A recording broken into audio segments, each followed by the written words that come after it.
Salut les amis, je vous ai bien vu, mais je termine ma page, je suis en train de lire un livre excellent, qui va très bien avec ma déco d'ailleurs. Je termine ma page, je lance le jingle, et on se retrouve tout de suite.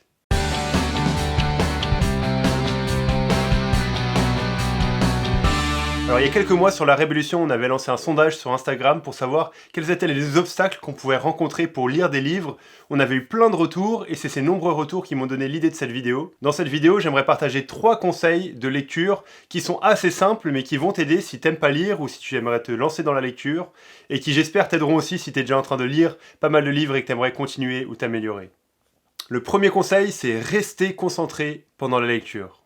Parce que tu sais comment c'est, on se dit « Allez, je vais lire ce livre » et puis 5 minutes après, on est en train de regarder sur YouTube des vidéos de chats et on a complètement mis de côté le livre qu'on était en train de lire. Et donc ça veut dire qu'on doit couper toutes les distractions qu'on pourrait avoir si on veut vraiment lire un livre. La première distraction qu'on peut avoir, c'est notre smartphone. Si tu lis un livre avec ton smartphone à côté, tu vas être tout le temps dérangé par les WhatsApp, par les SMS, par Instagram, par tous les trucs que tu pourrais voir. Et donc soit tu vas juste pas lire ton livre et tu vas être tout le temps sur ton portable, soit tu vas lire ton livre en étant coupé, en t'arrêtant toutes les 15 secondes pour vérifier quelque chose et t'arriveras pas vraiment à profiter de la lecture et tu seras jamais vraiment plongé dans le livre. Donc je t'encourage à mettre ton portable dans une autre pièce, à le mettre en mode avion, en mode silencieux et à te couper de ça pour rester concentré pendant la lecture. Et quelque chose qui peut t'aider par rapport à ça, c'est d'écrire dans les livres. Alors je sais que ça peut être un sacrilège pour certains, mais franchement, écrire dans un livre, c'est un excellent moyen d'en profiter. Regarde par exemple, ce livre-là, Le côté obscur de la vie chrétienne, écrit par Pascal Denot. Je l'ai vraiment charcuté, je sais pas si tu arrives à voir, mais j'ai vraiment écrit partout, j'ai surligné,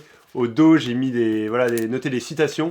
Et qu'est-ce que ça veut dire ? C'est la preuve que j'en ai bien profité, que je me suis approprié le livre, que j'ai entouré ce que je comprenais pas, que j'ai souligné ce qui m'encourageait, que j'ai noté ce que je voulais retenir. Donc écrire dans un livre avec un stylo en main, ça t'aidera à lire en mode actif et pas passif, et ça t'aidera à rester concentré pendant ta lecture. Oui, j'ai bugué, mais je voulais pas refaire cette phrase, donc voilà, vous avez le petit bug. Deuxième conseil de lecture, il faut trouver une bonne motivation. Parce qu'on a plein d'autres choses à faire que de lire. Et il y a plein d'autres trucs qui nous paraissent beaucoup plus intéressants que de lire un livre. YouTube, Instagram, Netflix, tous les autres trucs, ça paraît toujours beaucoup plus impressionnant sur le moment présent que de prendre du temps, de se poser, de se calmer et de lire un livre. Et donc ce qu'il faut, c'est regarder plus loin que le moment présent. Parce que moi, je sais que pour moi, quand je regarde sur le moment présent, c'est toujours le fait d'aller sur YouTube ou Instagram qui me paraît le plus gratifiant, qui me paraît le plus bénéfique pour moi. Alors que c'est pas vrai que si je regarde à l'avenir, si je regarde à plus loin que le moment présent, de lire un livre qui va m'encourager dans ma vie chrétienne, qui va m'apprendre des choses sur qui Dieu est, c'est beaucoup plus bénéfique que de passer quelques minutes sur Instagram. Donc regarde à ce que ce livre va t'apporter, regarde à ce que tu vas pouvoir apprendre grâce à ce livre. Ne regarde pas juste au moment présent, à ce que ton cœur te dit sur le moment présent, mais pense à plus loin, pense même à la lumière de l'éternité, la valeur de ce livre comparée aux autres choses que tu pourrais faire en ce moment. Ça t'aidera à trouver une bonne motivation pour lire le livre et une bonne motivation pour te discipliner à prendre le temps de lire ce livre. Et franchement, si on y pense, on regrette jamais d'avoir lu un livre. Sauf si c'est vraiment un mauvais livre, et là encore, ça nous a même appris des choses, mais un bon livre qui nous aura appris des choses sur Dieu, sur la Bible, sur qui Jésus est, sur la vie chrétienne, on regrettera jamais d'avoir passé du temps pour le lire. Là, j'ai ma bibliothèque à côté de moi, et dans ce rayon-là, j'ai mis quelques livres qui m'ont vraiment encouragé, que j'apprécie particulièrement. Et franchement, quand je regarde ces livres, je me dis, mais ça valait largement le coup de prendre du temps pour lire ces livres, plutôt que de faire autre chose. Quoi que ce soit d'autre. Parce que c'est des livres qui m'ont aidé à grandir dans ma foi, qui m'ont appris des choses, et qui vont me servir pour toute ma vie. Troisième conseil, trouver des bons livres. Pour te lancer, il faut que tu trouves des bons livres, des livres sur des sujets qui t'intéressent, des livres où quand tu y penses, tu dis « Ah mais j'ai envie de lire ce livre ». Parce que si on commence à lire uniquement en se forçant, il n'y a pas forcément d'envie qu'on va avoir au fond de nous qui va nous pousser à aller plus loin. On a besoin de se forcer, on a besoin de se discipliner, mais je t'encourage à trouver un sujet qui t'intéresse, un sujet sur lequel tu poses des questions. Et comme ça, tu vas lire ce livre en voulant répondre aux questions que tu as, ou en voulant creuser sur un domaine qui t'intéresse, et tu seras beaucoup plus motivé pour lire. Et je t'encourage aussi à commencer petit.